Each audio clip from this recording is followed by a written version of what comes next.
Never really experienced jungle before. Guinea has a lot of jungle, and obviously the Congo is incredible. And just cycling through this sort of up and down through these hills where all you can see is just this vast expanse of these like ancient trees, and like just you can just hear the wildlife singing. And there's no one else around. Those are really, really special experiences. Like feeling really just at the mercy of nature and being so overwhelming and awe-inspiring was just some of the best moments of the trip. Welcome to the Seek Travel Ride podcast, where we share the stories and experiences of people who have undertaken amazing adventures by bike. Whether it's crossing state borders, mountain ranges, countries or continents, we want to share that spirit of adventuring on two wheels with our listeners.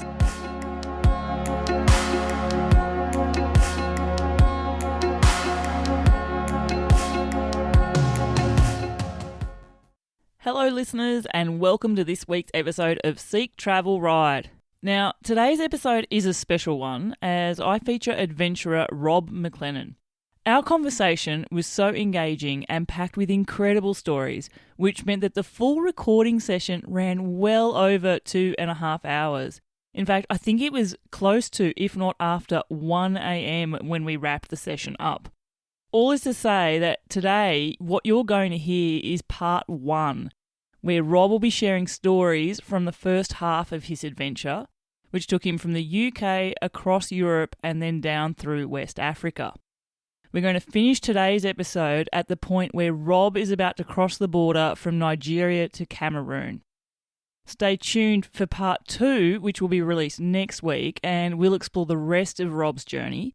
We're going to be picking up where we left off from that border crossing and digging into the experiences from his adventure as he continued south to Cape Town, South Africa.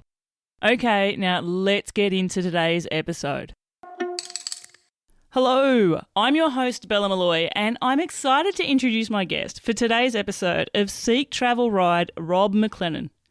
In August 2023, Rob packed panniers onto his bike and pedalled away from his home in London. This was his first bike tour, and he was a total novice.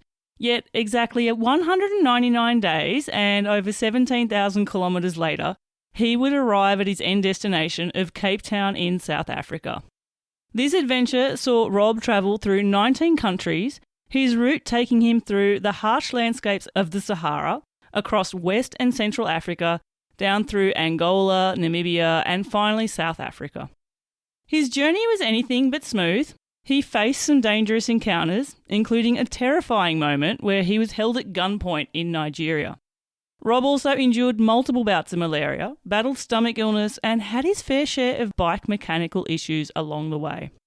But hand in hand with all of this, Rob's experiences were overwhelmingly positive. He also gave himself the deepest of insights and immersive experiences into the heart of Africa, travelling through so many varied landscapes, from the vibrant coastal regions of West Africa to the isolated Namib Desert, and everywhere in between. He experienced the vibrant cultures of Africa up close and personal, observing the local way of life in ways that only a slow journey on a bike can offer. I cannot wait to dig into Rob's incredible story today and hear him share his experiences from taking such a wild, immersive adventure. Rob MacLennan, welcome to the show. Hello. Thank you so much for having me. I'm so excited. I'm super pumped, Rob. Listeners, you will not know this, but Rob and I have sort of been tag teaming on when we could schedule in for a recording. We were initially due to try and record really close after you'd finished, Rob, but I'm actually glad that time has passed. We're a few months down away from that now, but I cannot wait to hear your stories. But Rob, a question that I start my show with, and I ask it of all my guests, is, Rob MacLennan, do you remember the very first bike you ever rode? I think I do. I remember riding a little blue bike with stabilizers when I was maybe 3 or 4. And I remember being so determined to be able to ride the bike without stabilizers. And I remember the first day that I was able to ride and my dad let go of me and I just kept on riding and it just felt really awesome. And that stayed with me. And funny enough, that was actually when I was a young kid and I was living in Malawi in Southeast Africa. which was, I guess, part of the sort of draw to Africa in the first place for me. Oh, wow.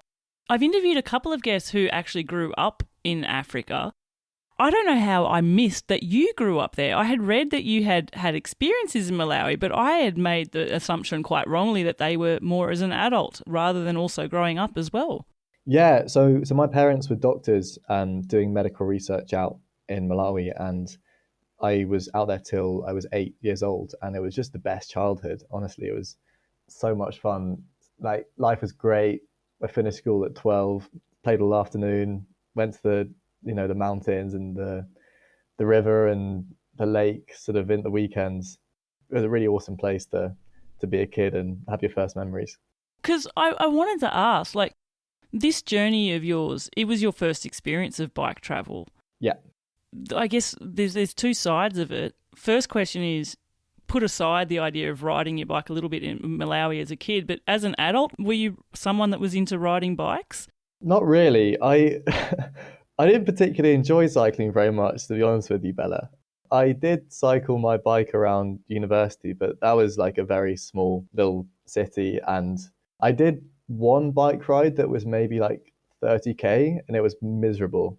And I was like, I don't get why people spend their time doing this, which I realize might be a slightly surprising thing to hear from someone who spent 6 months on a bike. But yeah, that was sort of my my background in cycling, literally almost quite anti it, I guess, to start with. Because my follow-up question, and actually funnily enough, Rob, the people that I interview that take these journeys really do fall into two camps, and more of them than less of them would be exactly like you. They don't take a bike tour because they like riding bikes. Hmm. It's pretty much they take it because they want to travel somewhere slowly, and it's the perfect mode of transport to do that. Which I guess leads me to my second thought there was, obviously you took this journey from London right down the west coast of Africa there. Was it your early formative experiences in Malawi that made you want to take this journey through Africa in the first place? And also, why bike travel if you're not liking bike riding? That's an excellent question.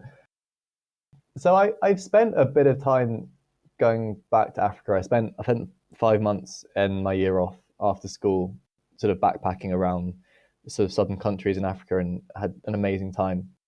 And I think definitely growing up there in that feeling like home. Obviously, Africa is an incredibly diverse continent, but there was just a drawback that I felt, and that west coast that was something that I'd never been to North or West Africa before, and it just looked like an interesting place to travel at some point.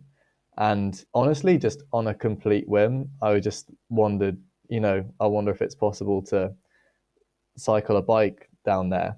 Not quite sure where the thought came from, but I just spent an evening sort of halfway through the last year of my university. I felt a bit trapped in a bubble, and I wanted to just finish and go and do something crazy that I'd never done before. And I just spent an evening just doing a little bit of Googling, had a little play on Google Maps, had a few beers, and I just wondered, I wonder if it's possible to cycle from London to Cape Town. That would be awesome. Did like maybe an hour of research. I was like, yeah, it looks like someone's done it before.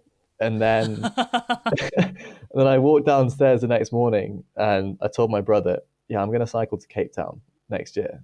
And he said, no, you're not. And then I had no choice but to give it a go. Once you say it out loud, right? Yeah, once you said it out loud, and like it's just you got to do it. So it was as much as a sort of on a whim decision as like a deep desire to just escape and do something completely different and just challenge my views of the world and escape the bubble that I'd spent, however many years being in. Okay, I get the idea and the motivation. And like I said before, saying it out loud to someone, it sort of, levels up on the commitment side of things. I guess you're holding yourself to an account in a way, aren't you? I just said it, and then I was just like, you know what, I'm just going to double down on this. So I just told all my friends I was going to do it. Didn't do any planning or anything right until the last moment. But I just, in my head, I was like, I've told everyone I'm going to do it. So purely out of pride, I have to at least attempt. So that's really sort of, I just sort of tied my own hands and then went from there.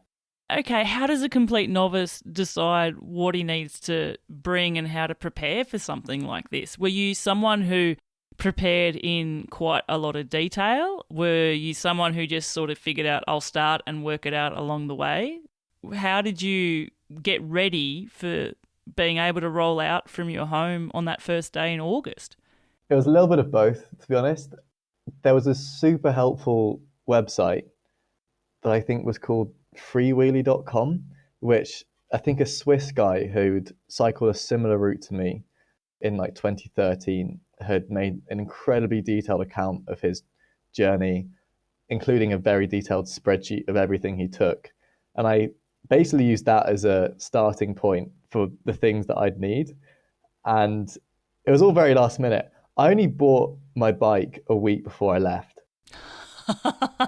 Everything, every bit of preparation had happened in the 7 days leading up to day one. It was very last minute. And my mindset was like, I'll just try and get the stuff that's going to be hard to get later on and then just figure it out, as I'm going through France and Spain. I love this. Do you know what this reminds me of? There's two guests. One of them, Steph Devery. Hi, Steph. You're taking amazing adventures in Canada now. But similar to you, Rob, she had this idea to cycle all the way down to Cape Town.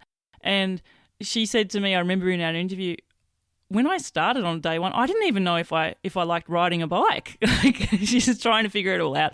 And the other one is Paul de Tilly, who I featured really early on in the show. He's a Frenchman, and he rode from Paris all the way to China over the Pamir Highway. That was his dream, to ride the Pamir.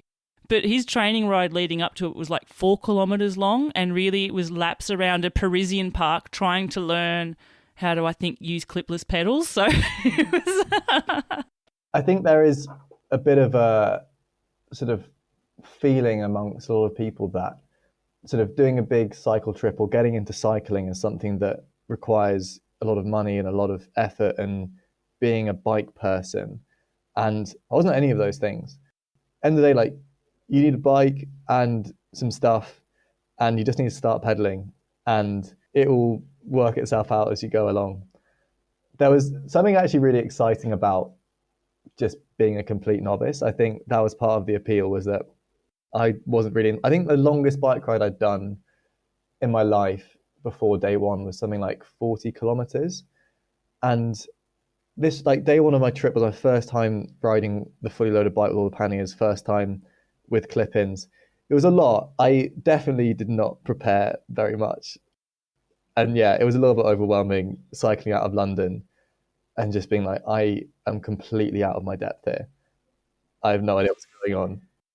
And a bike handles so weirdly when it's fully laden as well. And conversely, you know that moment when you're on a cycle tour and say you're staying somewhere and you have the freedom of taking all your gear off and you've got to ride to another point? It feels really bizarre then too, doesn't it? When it's not loaded up, it feels very foreign.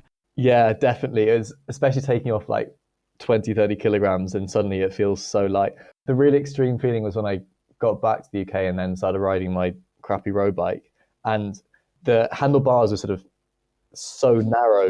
And I was like, how do I even stay stable on this and not fall over? Because I was so used to riding these sort of monster wide handlebars. You know how you were saying you got so much of advice from that website, from that Swiss cycle tourer, and he had a spreadsheet of equipment and you pretty much nearly copied that list. Yeah. I want to know what made your equipment list that you sort of maybe ditched somewhere along the way, and what would be your one luxury item that you knew you could do without, but you still kept anyway?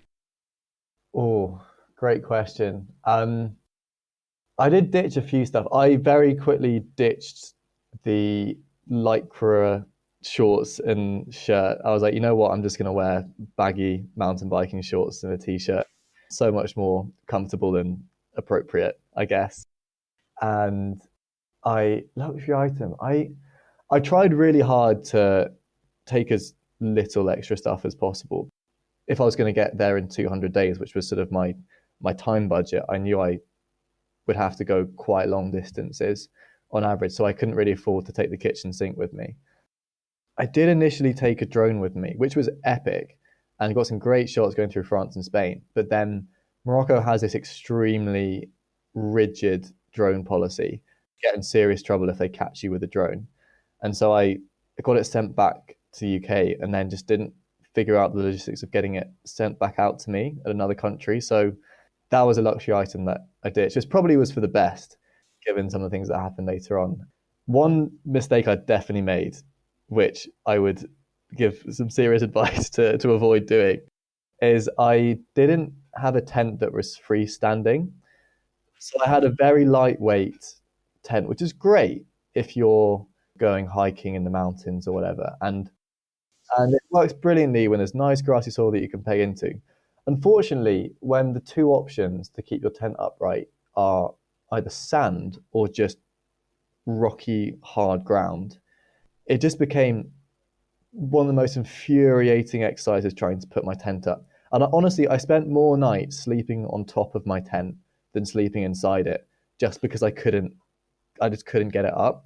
So if I ever do something like this again, I will definitely be getting a freestanding tent, because that was a serious error of judgment. There's possibly ways around this, but like when your option was to take shelter from the rain, I'm just making assumptions here. That were there rainy days where you had an option to like be under some sort of rigid structure with like a concrete floor? Because I always think that's where a freestanding tent comes into its own as well. A little bit. Once I crossed into Morocco, it only rained twice until I reached the equator in Congo. I just happened to accidentally time it with dry season across the whole of West Africa. And so I didn't really experience a lot of rain to the extent that I had to figure out a solution. It was more probably staying out of the sun that was an issue. It's searing sun too, and I'm thinking of the Sahara. Oh, that would just be blistering. And just going back to what you were sharing there with the freestanding tent, there's a great place. You got 2,500 kilometers of sand to deal with there, don't you? Yeah, crossing the Sahara, especially with very few options of places to stay, my default would be finding a comfortable sand dune, lying the tent down as a canvas, putting my sleeping mat on top, and then trying to avoid getting my sleeping bag full of sand. Did you succeed? No, it was an entirely fruitless exercise. I think I still have sand in my panniers from the Sahara that's been there that I've just not been able to get out. You need to decant them into like a little jar and make them as like a little memento. Yeah. Yeah, that was it was infuriating to start with, and I just got to the point that I just accepted my fate. And so in the end, once I got south of the Sahara and I was, in countries where there's a lot more bugs and insects and mosquitoes, I ended up trying to find somewhere indoors to stay rather than sleeping in my tent, partially because sleeping on a mattress, however uncomfortable, is a lot nicer than on rocky ground, and also because it took so long to try and keep my tent up and it might just fall over in the night that it just often was easier to try and find a really cheap guest house or hotel to stay in. Do you think that would have been the case if you'd had a freestanding tent, maybe not so much? Or do you still think that potentially you still would have sought out shelter indoors if it was an option?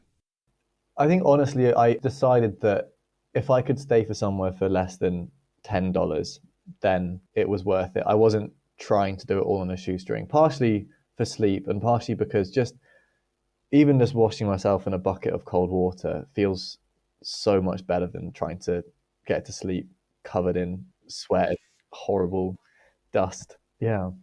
How many days did you go at any point without being able to even, wash yourself with a bucket of cold water or, have a little river swim or something? I think maybe like 3 days was the limit. That was like one thing for me that was like, I just hate feeling sticky. I didn't mind it during the day, but it was overnight that I actually found it difficult to sleep if I just felt disgusting. Even if the option was a cold bucket of water, I would always take it. And often that was the option, even in the hotels. Yeah. But you weren't out there to experience 4-star luxury. That wasn't what this journey was about. I want to ask, how at the start we were talking about planning and you were saying just get on the road and you'll work it out. What were the milestones that you were looking forward to, though? Because with a journey this big, I feel you've got to break it down into sections. Maybe that's my viewpoint, but did you do that mentally as well? Yeah, I think for a journey that long, it's completely overwhelming to try and think about the end point and how far away it is. Two things I really remember vividly was after my first day cycling 100k and I was exhausted, and I was like, I've got to do this like another 170 times.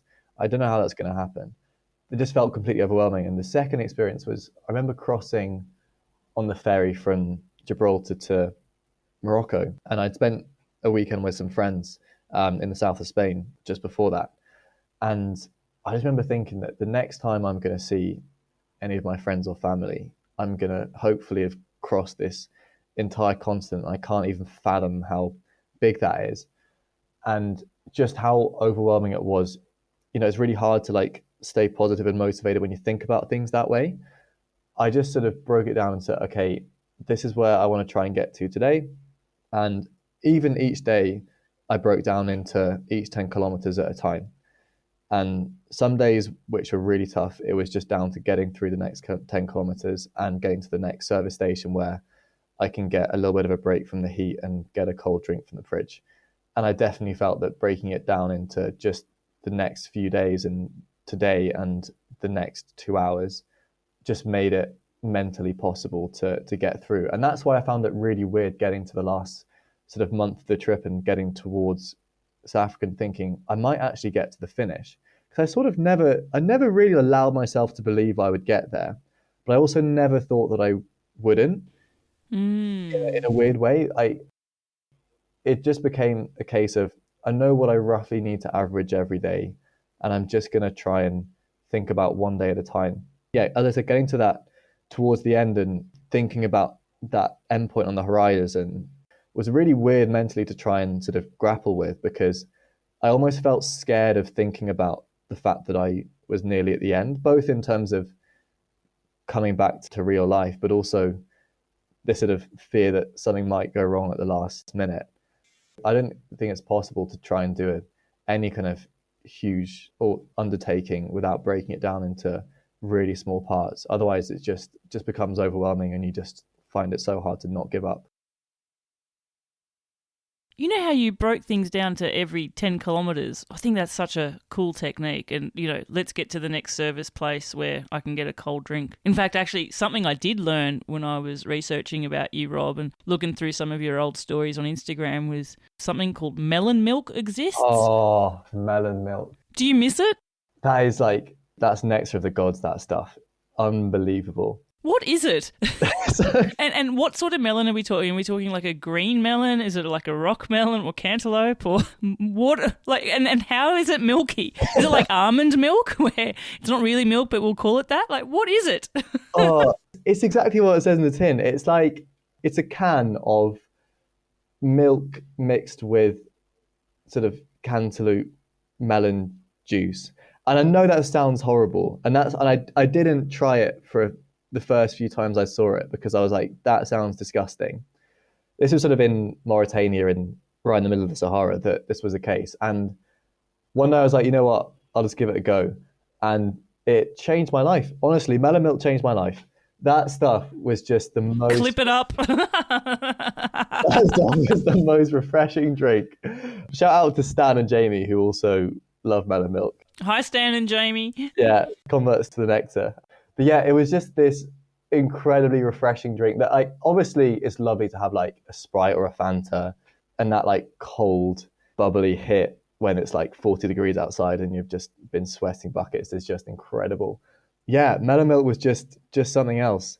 Like once I went beyond Senegal, it just disappeared.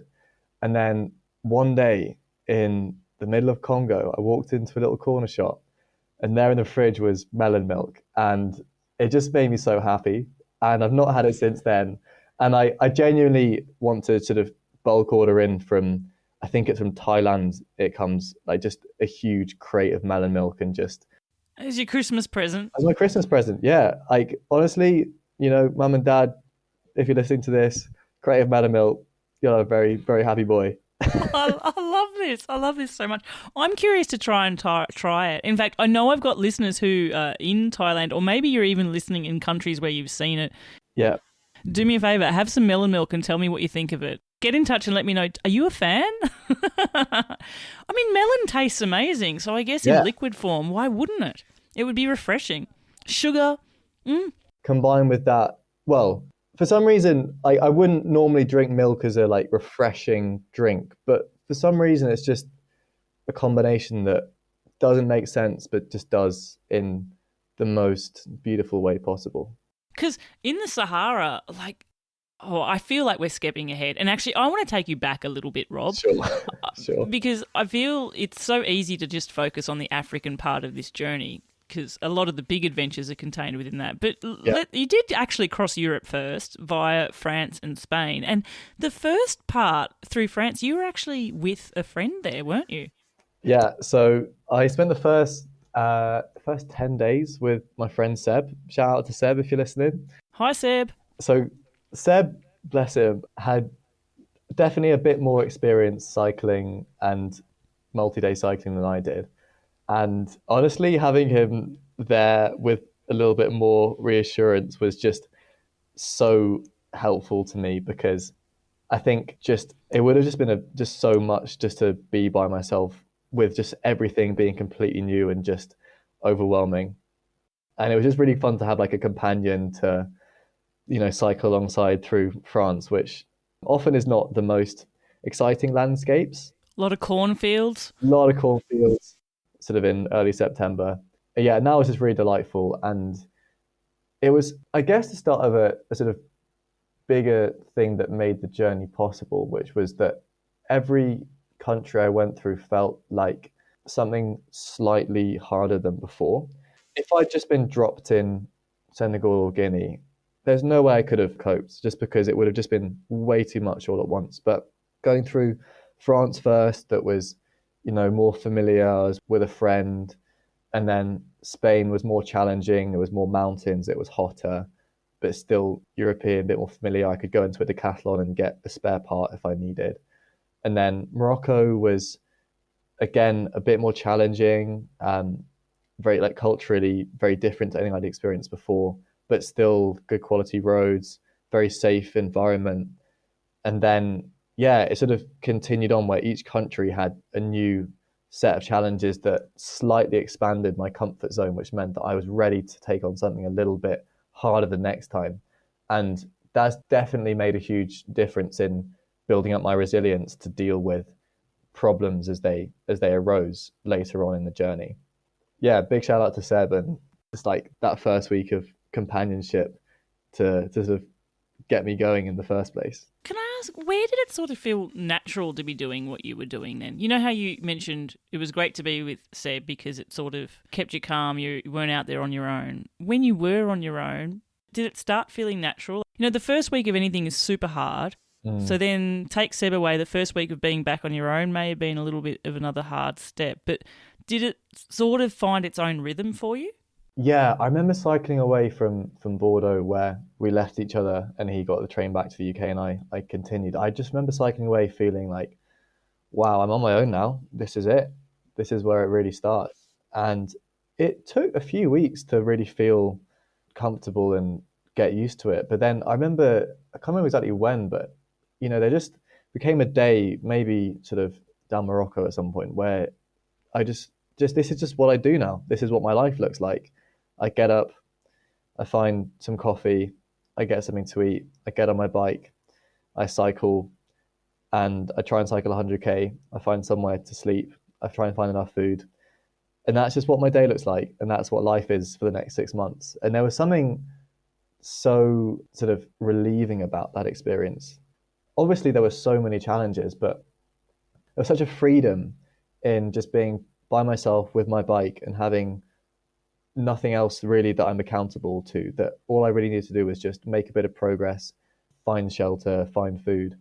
And I just had so much more space and time to just enjoy being alive. And it was honestly like the best that like my mental health has been for years. That those 6 months on a bike through Africa, which like, you really might not expect, but yeah, it was just so freeing to live honestly a really simple life, and definitely like the most simple life has been for a long time in a way that is yeah very unusual, but also so life giving and with so much freedom. You're not the first guest to tell me that either, Rob, that it sort of strips things back to basics. And Mm. actually, a recent guest Giacomo Turco. Hi, Giacomo. I want to say he's in Bolivia now. Wow. But he was saying that's what he loves about bikepacking is that it just takes everything back to the bare basics. What do I need? I need food, I need water, and I need shelter, and then that's it. Now, obviously, there's a few things along there, but it's that simplicity of stripping it back. Mm. You would have liked a freestanding tent. Yeah. I guess that's shelter. Yeah, I guess so. And melon milk on tap. Yeah. Oh, what a life. It's interesting hearing you say that, though, that just that freeing up your mind and how really good you felt mentally from that trip. Because I look at some of the things and some of the extreme sort of situations that you went through that for most of us would probably floor us, and the resilience that you need to do to just get through that. But I guess you have no choice in the time. In Morocco, you had your first bout of real bad food poisoning, which probably literally floored you. Was that something that you expected would pop up along the way? Yeah, that was particularly bad. I definitely sort of anticipated that there would be, I've put my digestive system through some serious hard work over the 6 months. Yeah, I had one particularly dodgy shawarma about a week into Morocco that just completely took me out. I think like to the extent where I lost the power of sight temporarily. Oh my goodness. It was honestly terrifying. And I was just baking in this hostel bunk bed for like 36 hours. Tried to go get some water from the street. And while I was down there, I was just, everything got dizzy and I felt super hot. And then everything started spinning and just the world blacked out. And I was still standing. I could still think. And I was like feeling my way along the walls to get back to the hostel. But that was a really terrifying experience. Thankfully, that was the worst the food poisoning got. I think I definitely built up some resilience, especially because I was mainly just eating street food the whole time. That was definitely a sort of background level of illness that was just there. Maybe like 50% of the time was just a bit of food poisoning. Just having the shits every other day was kind of just normal. I've interviewed people who've, like you said, literally had the shits every day. And I've often thought, how on earth are you continuing to do the distance that you do when that occurs? Like, obviously, that case in Morocco, I cannot fathom, Rob, how disorienting it would be to sort of be blacking out but be conscious of it. Obviously, that was a case where you couldn't move, but you did sort of have times where you just had to get up and keep going. Was it just the no choice factor, like you've just got to get it done? Yeah, I think people say to me, "Oh, I could have done that thing you did or whatever." But honestly, like I really think most people could. When you just have no choice but to get on and do something, when giving up isn't an option, when there isn't an out, people are so more like capable just to keep going. There were times where physically and mentally all I wanted to do was stop. And I just said to myself, Rob, just get over yourself. You just need to keep going and get through the next 5 kilometers, next 10 kilometers. And yeah, every time it eventually worked out. And the first couple of times I found myself in really challenging situations and just managed to find a solution and grit my teeth and get to the point where I could stop and rest and finish the day was actually really reassuring and empowering, because I was like, if I can do that, then I know there's going to be more problems ahead and I don't know what they're going to be, but I trust that I'm going to be able to deal with them when they come. And that mindset that I gained pretty early on definitely just really helped me to push through really difficult situations that I just didn't have a choice but to keep going through and find a solution. It reminds me of a quote which I found from you, Rob, and you said, as tough as these challenges have been, digging deep to find the willpower to overcome them has immensely increased my self-confidence and taught me that I am far stronger than I thought possible. Is that a learning that you've taken with you, that's still with you now? Like, I'm talking to you now, you're in the UK, you're housed with lovely electricity, you've got all the comforts back again. Yeah. I'm not saying you're going to be having to battle the same grim experiences you had when you're on a bike tour in the middle of nowhere and your back wheel cracks it and you're stuck in the Sahara. But do you ever look back on moments like that and just remind yourself of that inner resilience?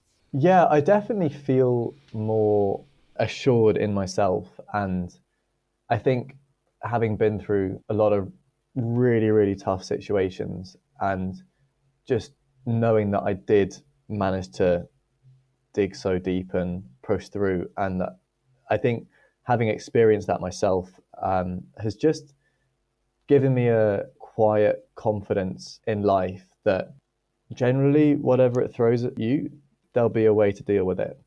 And I definitely feel just in a sort of general base sense less anxious about life. I definitely don't have the same kind of stresses that I did before. I have running water and electricity and heating and all these luxuries that we take for granted. But I just guess that, yeah, that sort of baseline, sort of quiet self confidence that I can deal with adversity when it comes has just definitely still impacted how I sort of feel in myself day to day. If we're talking about adversity, after that time in Morocco is where you start to head into the Sahara, and you had Yeah. 4 weeks to cover 2,500 kilometres of the lovely, vast, expansive, scorching. Was it scorching hot Sahara Desert? Yeah, Oh my goodness! it was so hot.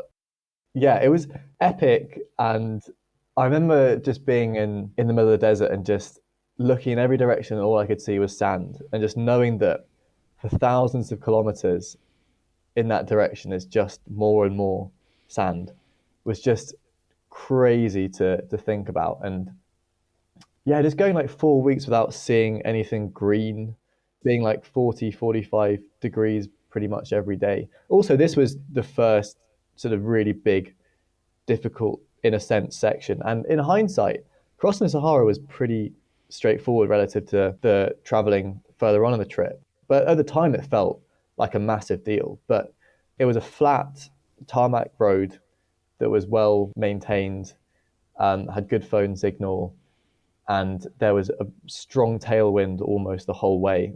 Mega. Honestly, that north to south wind in the Sahara is unbelievable. You can go so fast. How fast were you sort of averaging on with a tailwind on a loaded bike?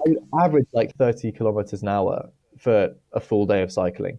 I think my longest day was 220 kilometers, which was way further than anything I'd done before. And it made the heat feel less intense. And also, there was sometimes reasonable cloud cover that it just didn't feel as bad as it, is on paper. I've said it numerous times on the show. I must sound like a broken record, but my absolute worst type of terrain is a dead flat straight road of nothingness. And what you were describing there was just sand in all directions and a dead flat straight tarmac road. You give yourself some epic skies, sunrise, sunset, and beautiful nighty stars, but mentally, oh, it would do my head in. Like, I need some variation. Are there any turns? There's no little mountains or anything, is there? The Atlas Mountains behind you. Yeah, mountains behind you. I guess there were just rogue camels here and there, and then sometimes flat sand would turn into slightly bigger sand dunes. But apart from that and the occasional slight turn in the road, it was pretty much a straight flat road for 2,500 Ks. That was where you had your first big major bike mechanical too. Yeah, that was pretty bad. I had changed a tire in the south of Spain just before crossing, and I just had a weird thing where every time it rotated, there was a slight bump on my back wheel, and I was assured that it would go away. It didn't go away, and I just got used to it, having this like slight bump every rotation. And then where my spokes met the rim started to crack in a few places. And I was a complete novice. This is the first time this happened. I had no idea what was going on. I didn't realize this was an issue. And then it was only sort of getting quite really south in Morocco to the point where there were very few towns and settlements. My back wheel just started to feel less and less secure and just started like wobbling around a lot, just because so many of the spokes and had just basically been pulled out on the rim because the rim had just cracked in like 7 different places. And obviously carrying so much weight on that back wheel was just a lot for this rim to take. I got to a town about halfway down Sahara called Dakhla, which is on a tiny peninsula, really beautiful place. amazing kite surfing. That's sort of what it's known for. But I found a mechanic there who didn't have a rim, but sort of tried to weld it back into shape. And then I started going back on the road with this welded rim. And it was about 1,000 k's from there to Nouakchott, which is the capital of Mauritania, whereas the next place I might be able to find a new rim. Anyway, I do a full day of cycling, about 140 k's, and by the end, I can tell something's going really wrong. And those problems with the rim, those cracks have just all come back again. I try to keep going the next morning, and then within about 5 kilometers, the back wheel is shaking so much that simultaneously the wheel buckles and the rack just snaps. Oh my gosh. And you got two broken things. Hi listeners, I want to take a quick moment to talk about an awesome way that you can support me out here on Seek Travel Ride, as well as gear up for your next bike adventure. Now, if you've been dreaming about taking your bike travel setup to the next level, you need to check out our show supporters, Old Man Mountain. Their racks are the real deal, they're rugged, they're versatile, and they're ready to take on any adventure, no matter what bike you're riding or which roads or trails you're going to be riding on. But here's the best part. By clicking our bespoke link, which is oldmanmountain.com/seek travel ride, you're letting Old Man Mountain know that you heard about them right here on the Seek Travel Ride podcast. It's a great way to show your support for the show while discovering gear that's been trusted by adventurers all around the world. So hit pause, or don't, multitasking for the win, right? And head to that link. I've provided it in the show notes, so it's nice and easy for you. That's oldmanmountain.com/seek travel ride. Let's keep the adventure rolling together, and let's get back to the episode. Two broken things, 150 kilometers from the nearest settlement, 1,000 k from the nearest sort of main city in Morocco, and just a small road that had not very many cars coming through. And I was like, this is just one of the least convenient places I could have had a breakdown. And so I was just, waiting by the side of the road for an hour or two, just trying to hail a vehicle going back the way I came. Eventually, a truck stopped, and I managed to persuade the driver to let me strap my bike onto the roof and took a ride back with him, the 150 k I'd just done back to Dakhla. And then, amazingly, I just messaged on this sort of WhatsApp group chat, the sort of Western Central Africa cycling group chat that was so helpful. Huge shout out to those guys. And I just said, I'm stuck in Dakhla. I needed a new rim. Is there anyone in Morocco who might be able to find one that they could post to me? And within that day, there was someone about 1,000 k north, someone called Tantan, who found a mechanic that had a rim that was the right size, put it on the overnight bus. And the next morning, I went to the bus station and picked up the rim that had been sent. Amazing. Absolutely amazing. And then, just 2 days later, back on the bike and sort of retracing my steps, going south with a fresh new back rim. Wow, because I was going to ask, did you end up cycling that section? Did you hitch a ride back, or? I just decided that I'd cycle it again because it would probably take a while to try and hitch it back. And also, a lot of drivers were funny about giving hitchhikers a lift down that section of the Sahara. So I just decided just redid that section, which felt a bit rubbish, but sort of felt like I'd sort of had 150 k in the bank in case I needed to sort of use those up later on. Can I ask, you know how you were mentioning that the Sahara, like you went weeks without seeing anything that was green. What was it like when you crossed out of the Sahara and you started getting that first bit of, verdant green colour coming back? Yeah, so that was genuinely one of the most euphoric experiences of the whole trip, was crossing the river where the Sahara meets the north of Senegal, and crossing that river and just seeing lush green for the first time in weeks. I was just whooping and laughing out loud because it was just felt so incredible. There'd been sort of signs of bushes and a few trees here and there. It was when the camels were eating leaves off a tree that I knew I was getting close to the edge of the Sahara. Yeah, that moment of cycling into the new country and just being, wow, I've just finished crossing the Sahara. Even if I don't achieve anything else, that's a pretty awesome thing to have done. Such an incredible moment. including another one section twice. Yeah. Crossing the Sahara into Senegal, you're starting into West Africa now. And you mentioned at the start that was an area that you were particularly keen on learning more about and exploring. I've actually got a question from a previous guest. Shout out to Jude Crywald. Hi, Jude. He's an amazing adventurer. And Yeah. listeners, his film Alone Across Gola is out touring film festivals now. If you have any way of going to see it, I cannot recommend it highly enough. It takes adventure, condensing it down to the max on the screen. But back to you, Rob. Jude's question for you was, how did your perceptions of West Africa marry up with the reality of actually being there? Hmm. Great question. Thanks, Jude. Nice to hear from you. Just for context, me and Jude chatted sort of WhatsApp like a lot while we were sort of both in West Africa, sort of just sharing our experiences with each other. Anyway, so West Africa, I honestly had very few perceptions coming into it. Obviously, my main experience of Africa had been sort of in the south and the east, which had more British influences from the colonial era. And all I knew, it was francophone. There was going to be more jungle, but I had very few expectations coming into it. And yeah, it really took me by surprise.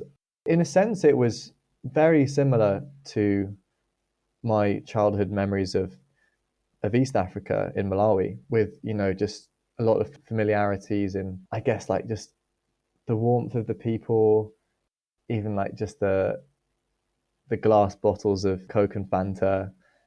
But yeah, I think West Africa has so much diversity within it. Senegal is a relatively touristy country. They have quite a lot of foreigners going there, and you could really tell that by the way that in which locals interacted.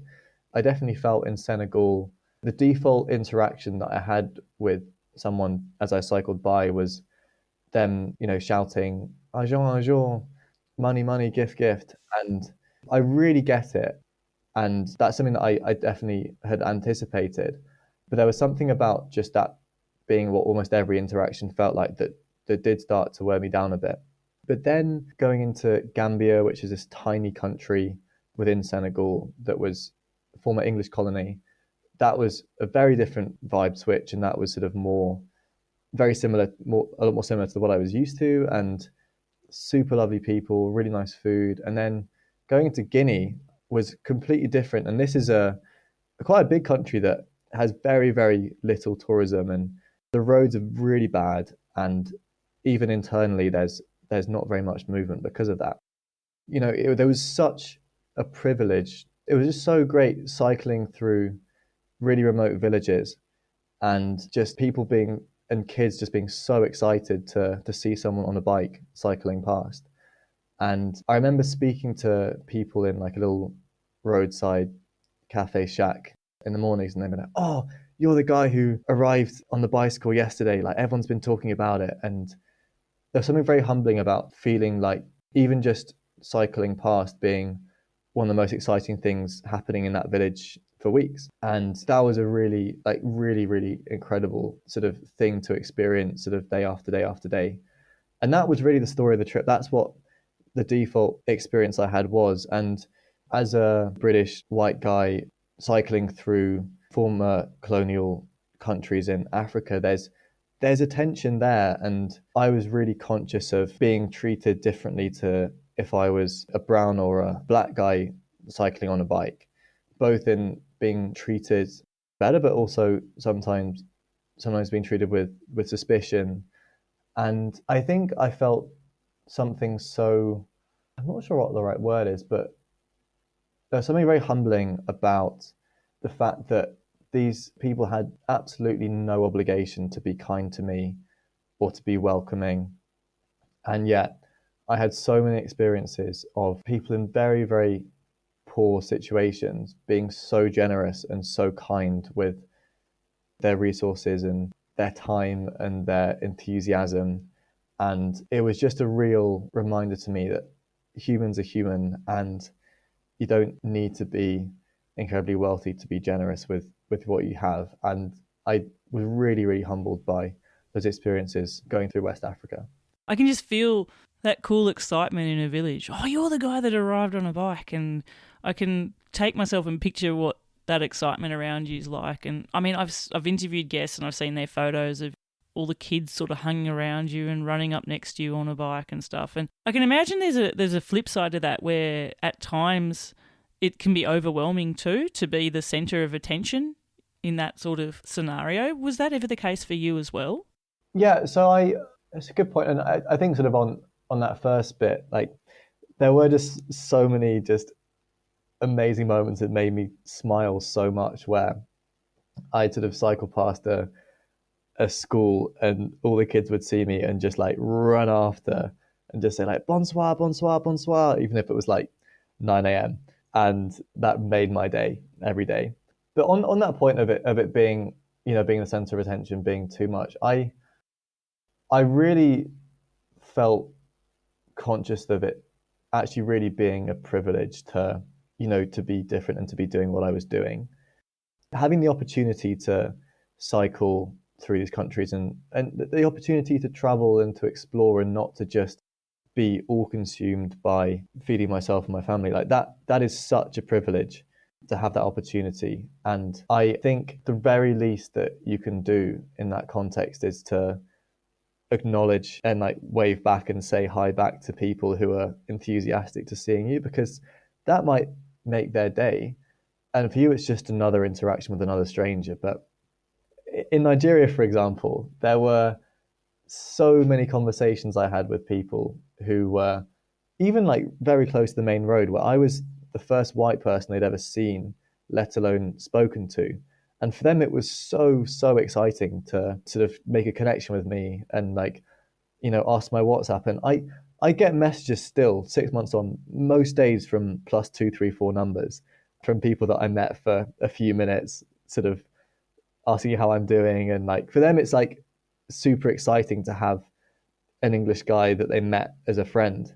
And while like that's something that you could very just dismiss, me like, oh, it's just annoying having so much attention. Like that's such a privilege to be in a position where, people are so excited to be your friend. And so the few situations where like, I think, I was in a very crowded city with my fully loaded bike, and I didn't feel particularly safe, and having a lot of attention, like, didn't feel amazing from a safety perspective. But apart from that, I was like, Rob, it's such a privilege that these people are so excited to see you. And so I really made an effort to always like be grateful for that. I can see it actually. Listeners, you can't see Rob's face, but I can see it in your eyes, Rob, when you're talking. Like you sort of light up thinking back to those memories. You're talking about Guinea and what a beautiful country it was, but I know Guinea from interviewing other guests, and that's where their worst road experiences were, travelling down on their journeys. Something you also mentioned, though, that I learnt is that Guinea does a pretty good brew of coffee. Oh my goodness. Guinea has like the best coffee culture in West Africa. Most countries that you go through, the options are Nescafe or Nescafe, which when you really enjoy a nice brew can get slightly depressing. But I remember my first day arriving in Guinea from Senegal and coming up and having a little look around the village for some food. And I saw this man with this enormous mocha pot, maybe with like a litre of espresso in, just brewing this coffee on a coal fire, and then pouring it into an insulated flask. And then you could go to any of these sort of like small huts by the side of the road and get a 10-cent espresso, straight made properly from the mocha pot. And the Ghanaian way of doing it is with a wedge of lime and a tiny bit of sugar. Oh, wow. I know that sounds weird, but a little bit of lime in your espresso really like gives it a little something different.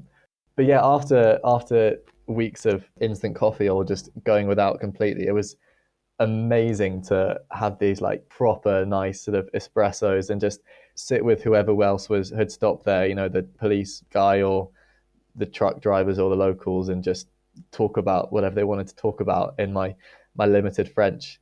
And there was often like someone cooking like puff puff donuts. Oh my gosh. Now you're really singing to my soul, Rob. Yeah, Tell me about two puff these. puff, a bowl of like, so puff puff donuts are sort of like, I guess like these sort of sweet dough balls that are fried in oil over a coal fire, and those fresh donuts with that espresso was just such an amazing start to the day. And it'd be like 30 cents for breakfast. And that was one of the other great things about Guinea, was that the food was amazing and so cheap. Really, really a hidden gem. Like zero expectations, but Guinea is easily in my top 3 countries of the whole trip. Easily. I wrote it down and I thought this is such a superficial question, but I did want to ask you, what was the country that you look back at now and you get most excited about? Most excited about, I think Guinea and Congo would be the two. So they were both super challenging physically, really remote, often bad roads, but that was part of what made it memorable as well. But on top of that, there was really incredible human encounters I had with people who very rarely see foreigners, and really nice food. Sometimes really, really shitty food. I was going to say, it's not all great, is it? No, it's not. It's not all great at all. But yeah, those were just such amazing gems. And like cycling through the jungle, I'd never really experienced jungle before. Guinea has a lot of jungle, and obviously the Congo is incredible. And just cycling through this sort of up and down through these hills where all you can see is just this vast expanse of, you know, these like ancient trees, and like just you can just hear the wildlife singing. And there's no one else around. Those are really, really special experiences. Like feeling really just at the mercy of nature and being so overwhelming and awe-inspiring was just some of the best moments of the trip. I've been asking that question to a lot of guests recently, is like, where were the moments where you felt about the size of an ant? Those moments of awe where nature just goes, yeah, you're on an amazing journey, but hold my beer. Here's something incredible for you. The way you talk about that scene there in the Congo is obviously one of them. What's something else that comes to mind for you there? Yeah, definitely the deserts. So both the Sahara, but also Namibia. I remember, like in the Sahara, there's this sort of nice flat tarmac road down the coast that is sort of a regular trucker's route. So like you're never too far from people. In Namibia, crossing the desert, if you avoid the highway, involves taking these very tough corrugated gravel roads through the desert. And I just remember really vividly being on my bike on this sandy corrugated gravel with probably no other human around me within a 50-kilometer radius, and just being in this arid expanse with these mountains looming out, and the only other sign of human civilization being this one straight gravel road in front of me, was just one of those moments of complete awe of like, wow, like this is so remote and nature is so epic, and I can't even sort of get my head around how, you know, it just, I think both being in a place where everything around you has been there for millions of years, these are rocky mountains, and they will continue to be there for millions of years, and then sleeping under the stars, and just thinking about how like tiny Earth is, and how like as a lifetime and as an object, your unfathomably small existence. And like, while that sounds a bit sort of nihilistic, it gives you such freedom that it doesn't really matter what I do. Like, life's amazing, and being alive is so great, and the world is incredible, and it just makes me want to explore the world and just make the most of life, and just remind myself that being alive is amazing. Hey, awesome listeners. Are you loving what you're hearing on Seek Travel Ride? Do you want to keep the good vibes rolling? Then head over to our Buy Me a Coffee page and show your support for the podcast. Just a little virtual caffeine love can keep me brewing up the content which you adore. Click the link in the show notes, buy me a virtual coffee, and let's keep this podcast party going. Thanks, legends. Now back to the episode. I've gone through probably all of your Instagram stories, Rob. So I've relived a journey that I didn't go on, but yeah. There was a moment which I saw. It's remiss of me to forget the country, but you were riding along and you were like, check out this sunset, and you were just in pure fits of joy. And, you pan your mobile phone sort of 360 degrees and it's like this 360-degree Technicolor sunset behind you, Yeah. pinks, oranges, reds, purples. I think that's one of the best gifts of people who take bike travel in these isolated areas is it's just you and nature putting on a show sometimes. And you had some grim moments, but the counterpoint is there was often something uplifting that occurred to you each day. Yeah, those evening sunsets were like, that's the best time of day because it's starting to cool down. You're near the end of the day. You've hopefully got like a really decent number of Ks under your belt, and you're excited for some food and a cold beer. You look around and like there's just this awesome sunset appearing, and yeah, there were multiple times. Like there was one particular one in Namibia I remember where there was just this unbelievable Technicolor sunset happening over this jagged mountain range, and then look the other side, and then there's this like other mountain range where it's lit up with this golden light, and then ahead of me there's a sort of fuzzy rain cloud over the mountains ahead, and there's sort of rainbows coming out that are sort of fusing with this sunset. And I was like, wow, like I'm the only person in this place right now experiencing how epic this is.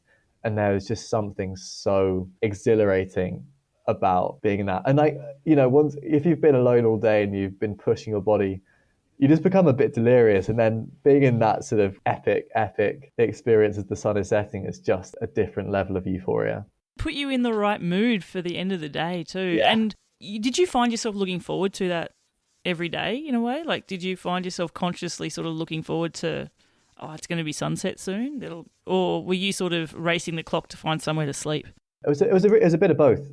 I think once I knew I sort of had something I was confident would work out, and I always tried to get to wherever I was going to sleep before sunset. I regularly failed at that, which I would not recommend to fellow bikepackers just in general. Yeah, I think there was sometimes fear trying to like race the sun to find somewhere to stay before sunset, but often it was more the like, this is so awesome, I'm almost at the end, this is time to like just really enjoy the moment. And those are the bits that I definitely remember a lot more than the sort of slightly anxious endings. If we were to talk about slightly anxious, or I don't think slightly is the word I would use, in Nigeria you had an experience, Rob, which, my goodness, yeah, I don't know how I would react. You somehow found yourself in a scenario that most people could never even fathom being in, where you were taken by gunpoint. I guess your life was threatened in that moment, and this wasn't a fleeting few minutes either. It was probably those hours probably felt extended. Yeah. I can't fathom an experience like that, and I often feel troubled with it when I talk with a guest about even raising it. But it was definitely an event which occurred to you on this journey, which most likely changed possibly you and the journey for you. I'm lost for words to even describe it, but I do want you to take us there and tell me what happened there. Yeah, this is definitely an experience that I wasn't sure how to like grapple with, how I talk about it. Mainly because I think there's such a perception of Africa being dangerous and lawless and somewhere to be conquered, and that's a whole like another thing to go into that I really dislike. And often this is the thing that people ask about immediately. Oh, you got held at gunpoint in Nigeria. And yeah, I just want to say like this is not the story of the trip. The story of the trip is the tens of thousands of incredibly positive encounters that I had with people. But yeah, I think recognizing that this was an important moment that you definitely don't walk away from as the same person, and that it definitely was a part of my trip that was important. Mattered. Anyway, sorry, let me just, given that context. So this was towards the end of my month, pretty much a month in Nigeria. It had been a real mission to get into Nigeria in the first place. I had to become an official Benin resident. I had to get all these documents. I had to get a host and a passport and all these things. And then I got to the embassy and I got told, come back in a week because the ambassador's on holiday and no one else is allowed to approve the visas. And, 10 days and 250 quid later, I finally crossed the border into Nigeria. And it was a really tough month. Like, I had a lot of great experiences. But it was sort of the period leading up to Christmas, which is particularly dangerous on the roads. And I had a lot of people telling me the whole time like how dangerous it was. I was really warned about, I really avoided camping because it just didn't feel safe. And I always felt very, very unsafe whenever I didn't manage to find somewhere to sleep before nightfall. And so I'd sort of been going through this really tough experience that I kept getting punctures and my chain kept snapping and I had so many mechanicals and my progress was really slow. This was the first time I was really missing home around Christmas and Christmas Day especially. I just felt really lonely and just like quite sad. And then, yeah, 3 days after Christmas, sort of near the end of my trip, like the route across Nigeria, I was getting towards the Cameroon border, and I was, excited to get to a new country and sort of leave that chapter behind. And I went down a road that on Google Maps looked like like an A road would be in the UK, like not a highway, but a pretty major road. And I was warned by some military guys, oh, this is a dangerous road. Like there are people down here that won't let you pass. And I guess at that point I'd had so many people telling me that the roads are dangerous and that I need to be careful that I was like, I'm sure it'll be fine. Anyway, I go down this road and things start to feel a bit more dangerous. And I send a WhatsApp to my mum saying, just to let you know, I've been warned this place is dangerous. If I don't text you in the next 3 hours, then something might have happened to me. And 3 minutes later, I got to a checkpoint and I realized, oh, these guys are not police or military, as sort of, 15 guys in ripped clothing and with AK-47 sort of like came out shouting at me. And I was like, okay, this is serious now. And in that moment, like while I was told to put my bike down and walk away with my hands up, and I was just thinking, if I walk away from the situation and still alive, I don't care what happens to me or happens to my bike. Like all I care about now is just walking away from this alive. And I just felt such a sense of calm and focus in that moment. And I think I very quickly realized that I needed to convince these people that I was a friend rather than an enemy. And just for context, this was like a rebel militia group who were fighting the government. And they thought that I was like a government spy or a suicide bomber and were obviously very, very suspicious of me. My beard was very long, my skin had got quite dark at this point, and these guys who were from a Christian background fighting the Muslim government thought that I was Arab and I was sort of an agent of the government who they were fighting on a regular basis. And they took my phone off. We went through my phone, saw these messages I sent my mum, and thought that this was like my handler, and sort of held out the phone on speakerphone and pointed a gun at me and told me what to tell her down the phone. And then, yeah, I was just sat on this plastic crate for a couple of hours being interrogated and trying to tell a story that, if you think about it, isn't a particularly convincing alibi. I'm just a British guy who's just on a bike. I'm just cycling because it's fun. Like in that context, they were like, "We don't believe you. Like that doesn't make any sense," which is reasonable in fairness. And yeah, it was just a very scary moment. And I think because it lasted so long, I'd had time to sort of really contemplate what was happening and think about like this could be like the last thing that happens. And obviously I've walked away from it, but that was actually quite a slightly funny moment where they asked me if I was thirsty, and I was like, yeah, I'm a bit thirsty.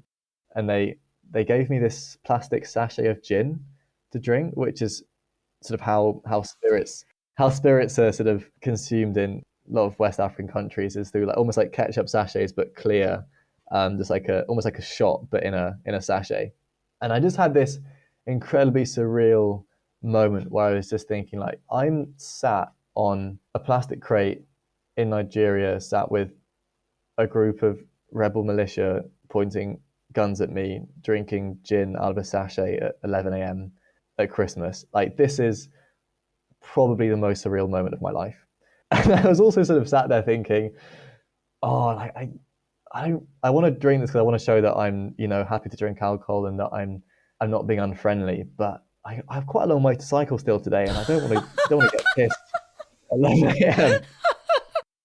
Subconsciously there was something in your mind, obviously thinking, I'm getting through this and I've got to keep going. Yeah, no, I didn't allow myself to catastrophize or break down because it just wouldn't have helped me get out of that situation. I tried to be friendly and sympathize and explain who I was and be patient and understanding. And I told my story, and the leader said, "Okay, if I decide to tell the truth, I'm going to let you go with all of your stuff.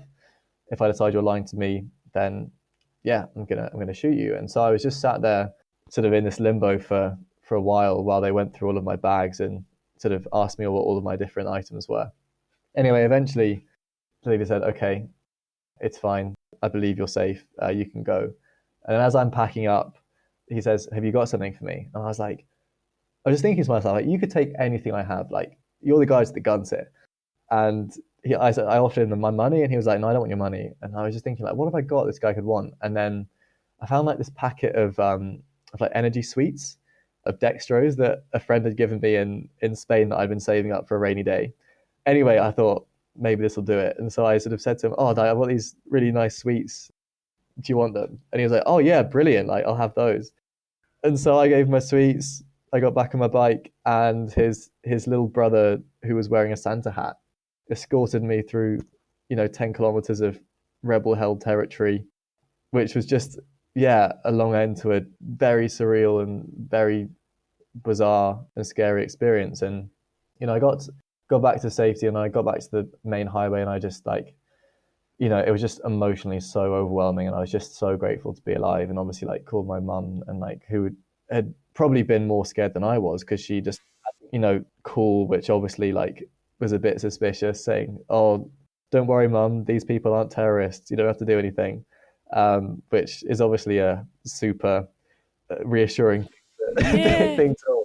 But yeah, and then I was just like, yeah, I guess I got stuck in this Nigerian port over New Year, waiting to sort of be able to cross into Cameroon and processing all of this. And yeah, I mean, even now I probably haven't processed sort of everything and like recognized how it's impacted me. But I think this is an experience that, you don't walk away from as the same person.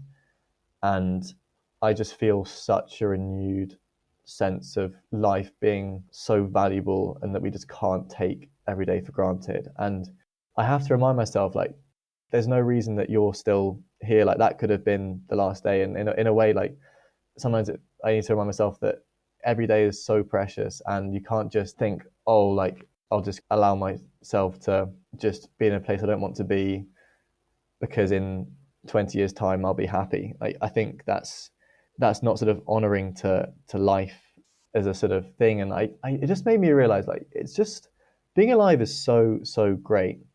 And it just made me so grateful for my family and my friends, and just like really focused what I cared about.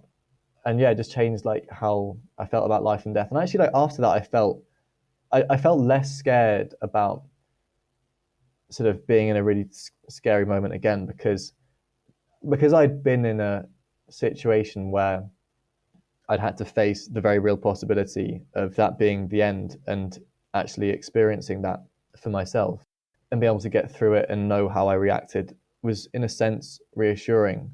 I also just want to say, like, on that point, like, we can't just take it for granted that, like, we'll just sail through these adventures, and also just sail through life without the potential for things to go wrong. And very tragically, one of the other active members of this West Africa cycling group chat, also while cycling through Nigeria, got hit by an overtaking truck and died. And that was, yeah, that was really hard hitting for I think all of us in that community. There's no reason that couldn't have been me. Those trucks drive like crazy, and the roads are pretty lawless. And yeah, I think that tragedy just really reminded me how lucky I am to have gone through that and not had anything more sort of physically harmful than that, and getting ill. I realize that's all, yeah, a bit deep and slightly dark, but I think it is important to recognize these things, but also walk away positively from them and say, like, what how am I going to change the way I look at life because of this situation? Rob, when I knew I was going to interview you, I knew we'd obviously discuss this. And you know how you said you can't go through this and be the same person? Of course you can't. My gosh. Like you talk about it like you realise you had a second chance at life in a way. Like you're taking it with both hands. Because my initial reaction was, is that a situation where you're like, no, I've done my bit and now I'm going home? Because I think if that had happened, naturally, no one would have thought anything less of you. You'd mentioned before you'd come into that situation, you were feeling particularly lonely because it was Christmas time, so you're obviously missing friends and family. You're probably, 5 months on the road at this stage as well. Was it just your default reaction of, I'm going to keep going now? Or did you have to have the conversation with yourself to say, do I still want to do this? Yeah, that's a really good question. And I definitely walked away from that thinking, is it a good idea for me to keep going on? And yeah, I spoke to a lot of friends and who were asking the same thing, and my family, and I definitely didn't feel a pressure to keep going at all. I mean, I never really felt like I had to get to the end. It was always an arbitrary goal, and it was never about reaching Cape Town. It was always about the experience of the journey. And so I think that, yeah, it just made me really think about why I was doing what I was doing and if it was the right thing to keep going. And honestly, like, I actually felt okay. And I said to myself, if I ever get to a point where I mentally feel like I'm not in a safe place to keep going, then I had absolutely no shame in getting on the next bus to the airport and flying back. But I wanted to keep going and just take it day by day, and almost like going through such a difficult month and like sacrificing, spending time with friends and family at Christmas. I was like, I'm not going to let this be the end. I think I would have always sort of looked back thinking, what if? But yeah, I just thought, I'm just going to keep going day by day, and just be really aware of like my mental health and how I'm responding to processing this. And I guess I was lucky enough that it didn't impact me in a way that put me in a sort of vulnerable or dangerous place. But I was definitely like ready to sort of call it a day if that was the right decision to make. And I think it's really great that you know that within yourself, that you're doing this journey on your terms. It's not a must do, and there's no success or failure to what you do either. And as you say, the destination, there's an arbitrary line and a goal and an end point, but it was never about Cape Town. It was about all the bits that happen in between. Yeah. Okay, listeners, that's the end of part 1 of this special 2-part episode. I just want to say a big thank you to Rob for letting me share his story here. And also, wow, I really cannot fathom what it would have been like to go through that harrowing life or death situation in Nigeria. But something Rob said to me before we recorded, and also many times during our subsequent conversation, was that there's such a danger that people look at this situation and make it the narrative for his entire journey. What was pretty clear to me listening to Rob speak was that while this was a hugely unsettling experience to have gone through, the perspective which he then viewed the rest of his journey with, it was really profound. Now, don't forget to join us next week for part 2, where we're going to continue the conversation and adventure down the western side of Africa all the way to Cape Town. I can tell you now the stories Rob's going to share in episode 2 are incredible, so you definitely want to keep your eyes peeled for that when I release the episode next week. Now, if you've been enjoying Seek Travel Ride, please consider sharing an episode on your social media channels. It really helps me so much to be able to push the show out to a wider audience, and it gives me so much joy to see that our global Seek Travel Ride community is just growing week on week. And when you do share an episode, be sure to tag me in your posts and I'll share those as well.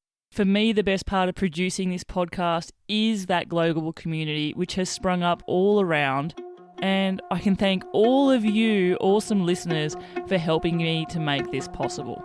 Until the next episode, I'm Bella Malloy. Thanks for listening.